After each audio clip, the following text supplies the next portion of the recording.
스바냐서의 구조와 내용. 스바냐서를 구분하는 방법은 크게 두 가지가 있습니다. 먼저 순환 구조를 따르는 구분법입니다. 순환 구조는 주요한 낱말과 모티브들의 반복을 통해 서로의 관련성을 보여줍니다. 동시에 1부는 예루살렘의 잘못된 지도자들에 대한 심판을, 2부에서는 유다를 기준으로 동서남북, 즉 모든 이방인들이 하나님을 경배할 것을, 3부에서는 잘못된 지도자들에 대한 심판이 예루살렘을 정화하는 것임을 말합니다. 순환 구조를 통해 스바냐서를 하나의 구원 이야기로 이해할 수 있습니다. 다음은 스바냐서의 중심 주제인 야훼의 날을 기준으로 구분하는 방법입니다. 이 구분법에서는 스바냐서 1장 18절과 3장 8절에 온 땅이 여호와의 질투의 불에 삼켜지리니 라는 말씀이 경계 역할을 하며 스바냐서를 세 부분으로 나눕니다. 1부 예루살렘에 대한 심판의 날로서 야훼의 날, 2부 민족들에 대한 심판의 날로서 야훼의 날, 3부 정화와 구원의 날로서 야훼의 날. 이 구분법은 일관되게 야훼의 날에 초점을 맞추고 있습니다. 야훼의 날은 하나님의 역사적인 개입이 구체적으로 드러나는 날이며, 이 개입은 예루살렘뿐만 아니라 모든 민족에게도 영향을 미칩니다. 또한 스바냐서에 따르면 야훼의 날은 단순히 심판의 날이 아니라 정화와 구원의 날이라는 긍정적인 측면이 있음을 알 수 있습니다. 스바냐서의 기록 배경. 스바냐는 유다왕 요시야 시대의 예언자로서 히스기야의 후손으로 알려져 있습니다. 여기서 말하는 히스기야가 유다왕 히스기야인지 아니면 동명이인인지 확실하지는 않습니다. 학자들에 의하면 이 히스기야가 유다왕 히스기야가 아니면 굳이 언급될 필요가 있을까 생각하며 유다왕 히스기야와 동일한 사람으로 여깁니다. 아마도 스바냐는 히스기야 왕의 방계 쪽 후손으로 보입니다.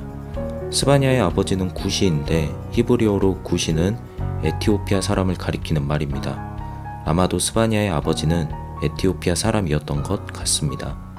스바냐는 유다왕 요시야 시대의 예언자였습니다.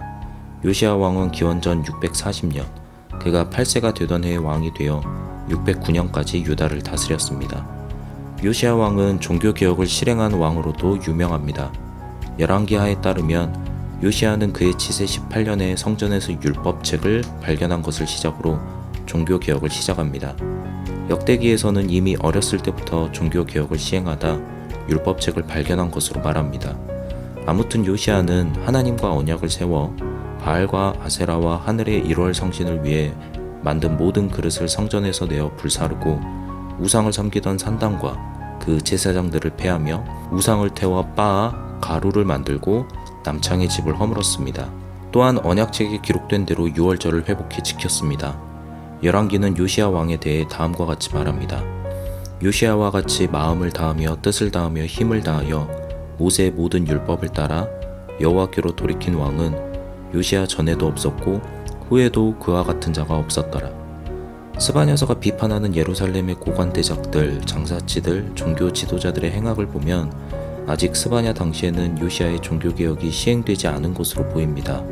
또한 아시리아, 니누에에 대한 언급을 통해 아직 아시리아가 멸망하지 않은 것을 알 수 있습니다. 따라서 스바냐는 기원전 620년경 이전에 활동했음을 알 수 있습니다.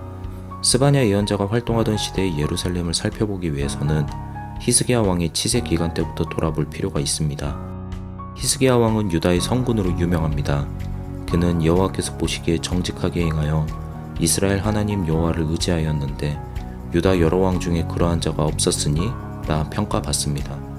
히스기야는 아시리아의 침략을 받았음에도 하나님의 놀라운 구원하심으로 생존할 수 있었습니다. 하지만 아시리아의 속국이 되어 조공을 바쳐야만 했습니다. 히스기야의 아들 므낫세의 치세에 유다는 철저히 아시리아의 속국이 되었습니다. 므낫세 당시에는 다양한 우상을 숭배한 것으로도 유명한데 그중 아시리아의 최고신 아수르, 여신 이슈타르, 1월 성신이 대표적입니다. 이러한 우상들은 아시리아의 종교였으나 므낫세 왕의 친아시리아 정책에 의해 유다에 일상화되었고 심지어 야훼의 성전에까지 들어와 있었던 것으로 보입니다.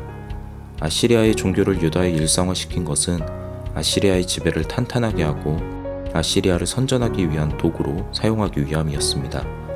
사실 아시리아의 속국으로서 유다는 아시리아의 군이 근처의 상주에 있고 아시리아의 정보원들이 유다에 있으며 아시리아의 관리들이 궁중에 있는 상황으로서 다른 선택을 하기 힘들었을 것입니다. 이런 상황은 므낫세의 아들 아몬의 치쇠 때에 변화가 생깁니다.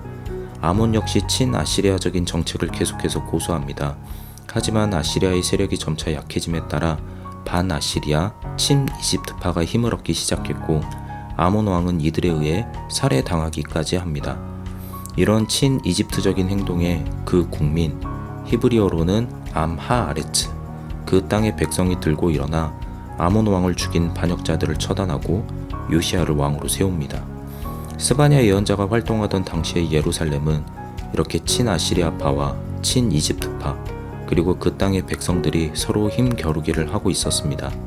스바냐서는 여전히 그들의 종교의식이나 복장과 문화를 따르며 신봉하는 사람들을 향한 비판의 선상에서 더 잘 이해할 수 있을 것입니다. 스바냐서의 메시지, 야훼의 날. 스바냐 예언자의 이름은 숨기다 라는 뜻의 사반, 여호와를 뜻하는 야흐가 합쳐져 야훼께서 숨겨주신다 혹은 야훼께서 피난시켜 주신다 라는 뜻입니다. 스바냐 예언자는 아시리아와 이집트의 영향 아래 하나님도, 하나님을 의지하는 사람들도 찾아보기 힘든 상황 속에서 여러 사회적, 정치적, 종교적인 불의에 맞서 하나님의 말씀을 전했습니다. 스바냐 예언자는 당시 유다의 일상생활에 오랫동안 정착해 있던 이방 문화와 종교의 악영향, 잘못된 지도자들의 악행, 거짓 선지자들의 만행으로 피해를 입고 고통을 당한 불쌍한 사람들에게 이제 야훼께서 개입하시는 야훼의 날이 가까이 왔음을, 그래서 하나님께서 악인들을 제거하고 불쌍한 사람들을 회복시켜 주실 것을 선포합니다. 사실 스바냐 예언자에 따르면 하나님께서는 그의 백성을 한순간도 떠나신 적이 없으십니다. 스바냐서는 하나님의 백성들이 악할 때나 그렇지 않을 때나 하나님께서 언제나 그들 가운데 계셨음을 말합니다. 즉, 야훼의 날은 하나님께서 멀리 떠나셨다가 임하시는 날이 아닙니다. 야훼의 날은 그의 백성 가운데 항상 거하시는 하나님, 그의 백성을 계속해서 붙들고 계시는 하나님의 개입하고 계심을 확인하는 날입니다. 스바냐서는 하나님을 찾기 힘든 상황 속에서 불의한 자들에 의해 고통당하는 불쌍한 사람들에게 야훼 하나님께 피하라고 말합니다.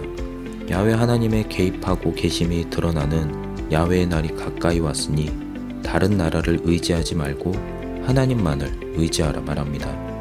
야훼 하나님께서 여러분 가운데 항상 함께 하심을 잊지 마시기 바랍니다.